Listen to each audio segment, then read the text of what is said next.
So first of all Anil Ravipudi గారి cinema అనగానే తక్కువ రోజుల్లో అయిపోతుంది, అనుకున్న బడ్జెట్లో అయిపోతుంది, గోల్డెన్ డైరెక్టర్ టు ప్రొడ్యూసర్, ఇలాంటి అన్ని ట్యాగ్స్ ఆయనకు ఉన్నాయి. కాబట్టి ప్రొడ్యూసర్స్గా ఫస్ట్ నేను మిమ్మల్ని అడుగుతా, ఎన్ని రోజులు అనుకున్నారు ఫస్ట్ పేపర్ పైన, ఎన్ని రోజుల్లో కంప్లీట్ అయింది? 85 days అనుకున్న పేపర్ వెళ్ళాము. సో 85 days లో సినిమా కంప్లీట్ చేసాం. నిజం అండి. 85 అంటే 1-2 days అటు ఇటు ఉంటుంది. బట్ మేము అనుకుంది 85 days లో కంప్లీట్ చేద్దాం పెట్టుకున్నాము. అదే డేట్స్ లో మేము కంప్లీట్ చేసాం. అంటే మినిమం 80 days యాక్చువల్గా ఇంకా బాగా ముందే చేద్దాం అంటున్నాం కానీ తగ్గేది. ఈ స్ట్రైక్స్ వల్ల మాకు డేట్స్ కాంబినేషన్ ప్రాబ్లం వల్ల వాటి వల్ల ఒక 4 రోజులు పెరిగింది. కానీ ఈసారి మాన్సూన్ ఎక్స్టెండ్ అయింది బాగా గట్టిగా 1 month ఎక్స్టెండ్ అయింది. దానివల్ల ఒక వర్క్ డిస్టర్బ్ అయ్యి ఇంకొక 4-5 days పెరిగింది. ఓకే, అంటే మామూలుగా ఒక్కొక్క సినిమాకి ఒక్కొక్క రకమైన ఛాలెంజెస్ వస్తూ ఉంటాయి. అన్నీ ఒకటే రిపీట్ అవ్వాలని కూడా లేదు. కానీ మెగాస్టార్ ఒకవైపు చిరంజీవి గారు, విక్టరీ వెంకటేష్ గారు, lady super star Nayanthara garu, ఇలాంటి ఒక star cast and of course Sachin Khedekar గారి దగ్గర నుంచి ఎవరిని తీసుకున్నా బిగ్ పర్సనాలిటీస్, ఇంతమంది కాంబినేషన్లో అనుకున్నట్టుగా వర్కౌట్ చేయడం అనేది అసలు అది మామూలు విషయం కాదు.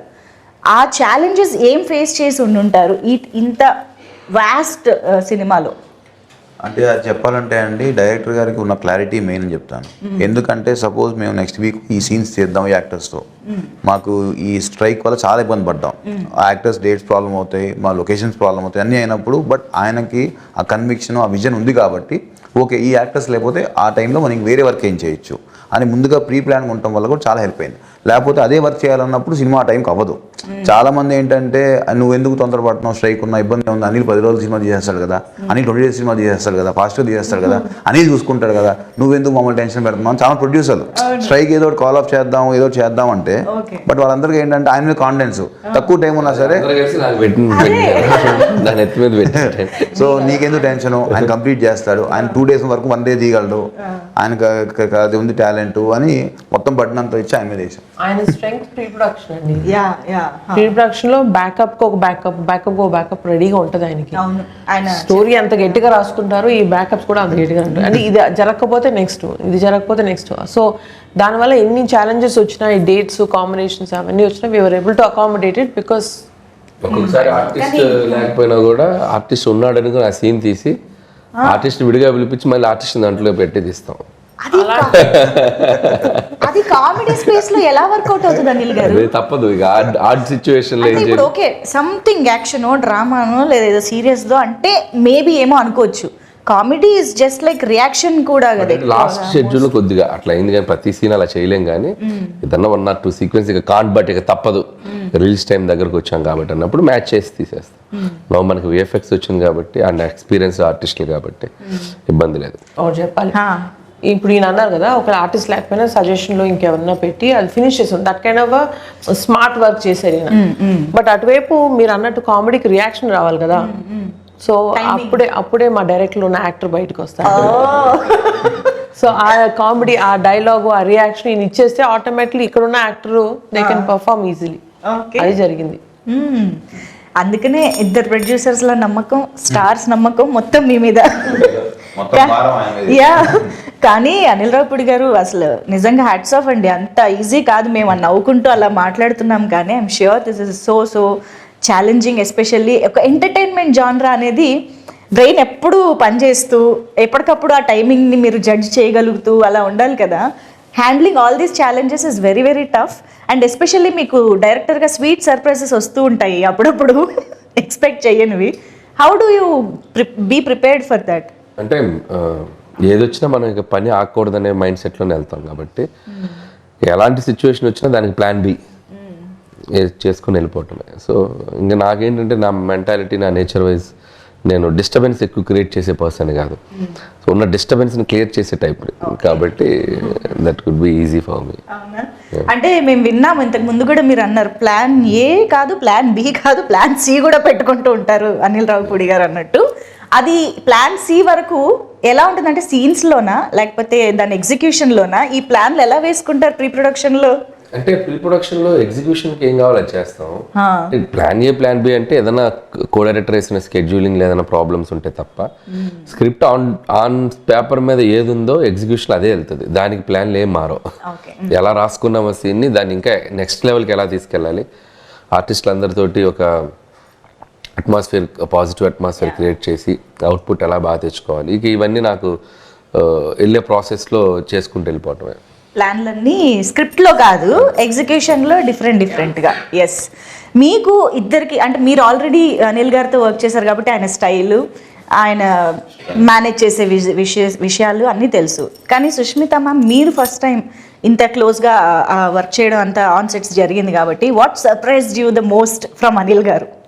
He's of course a very creative director అని తెలుసు ముందే. ఆయన స్క్రిప్ట్స్లో ఎంత సరదా ఉంటుందని తెలుసు, ఆయన స్టోరీస్లో ఎంత ఎంటర్టైన్మెంట్ ఉందని తెలుసు. But he's very creative in this అండి, execution. So that is the real success of a director. ఇప్పుడు సాహు గారు అన్నట్టు అనుకున్న టైంలో, అనుకున్న ప్లాన్లో, ఉన్న మన సర్కమ్స్టాన్సెస్లో, ఇప్పుడు వర్షాలు, యాక్టర్ డేట్లు, ఇవన్నింటిలో కూడా ఆయన అనుకున్న స్క్రిప్ట్ తీయగలిగారు కదా. That is the where he used his creativity as best as possible. ఆయన ఇప్పుడు చెప్తున్నట్టు దేనికి నో చెప్పరు, దేనికి ఇది కుదరదు అంటారు, ఏమీ లేదు. So that was a very sweet surprise for me. Usually I was expecting పెద్ద డైరెక్టర్ కదా ఉంటాయి కొన్ని ఇవి అవి అని, but nothing. He's a great planner and superb executor also. Triple hattrick కొట్టబోతున్నారు, అయినా కూడా మీలో ఏ మార్పు లేదని అర్థమైంది అనిల్ గారు. సూపర్. అండ్ సాహు గారు, మీకు నాకు తెలిసి బియాండ్ డైరెక్టర్ అండ్ ప్రొడ్యూసర్ మీ ఇద్దరికి ఒక బాండ్ ఏర్పడిపోయి ఉంటుందని మా నమ్మకం. How do explain that? డెఫినెట్గా అండి, నాకు ఈ సినిమా పరంగా కానీ వేరే పర్సనల్ విషయాలు చాలా షేర్ చేసుకుంటూ ఉంటాం, ఇండస్ట్రీ విషయాలు మాట్లాడుకుంటూ ఉంటాం, ఒపీనియన్స్ కానీ ఏదైనా.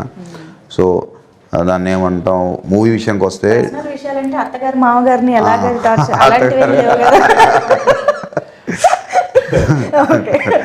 అవన్నీ సినిమాలు చూపించేస్తారు ఇంకా.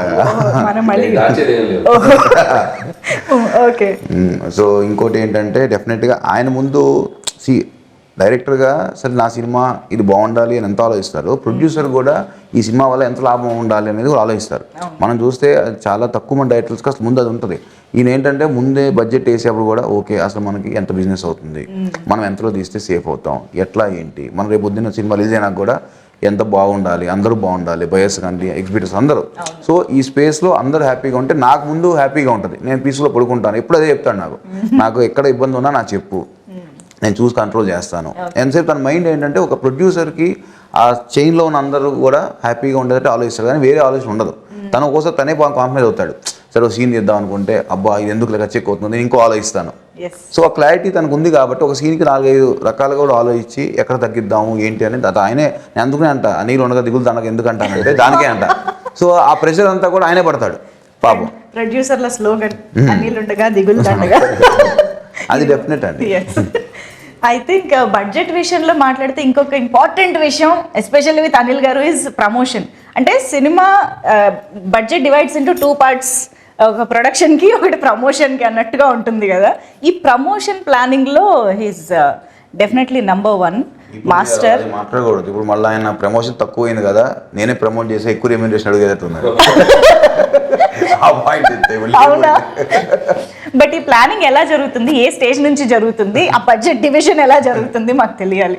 అంటే ప్రమోషన్స్కి నాకు తెలిసి ప్రొడక్షన్కి పెద్ద బడ్జెట్ ప్రెషర్ ఉన్నదండి. అంటే ఈవెంట్ ప్రీ రిలీజ్ ఈవెంట్ చేయటం, లేకపోతే అవుట్డోర్ ఈవెంట్ చేయటం, అంటే అంతే. ఈ మనకి మిగతా అన్ని సెట్లో షూట్ చేసి ఇప్పుడు ఈ మధ్య అంతా అదే చేస్తున్నాం. అంటే సంక్రాంతి నుంచి అదే స్టార్ట్ చేశారు, అంత ముందు కూడా కొంతమంది అలా చేసేవాళ్ళు. సో మనకి లైవ్గా ఏమేం చేస్తాం, మన వర్క్ జరిగేటప్పుడే జరిగిపోతున్నాయి.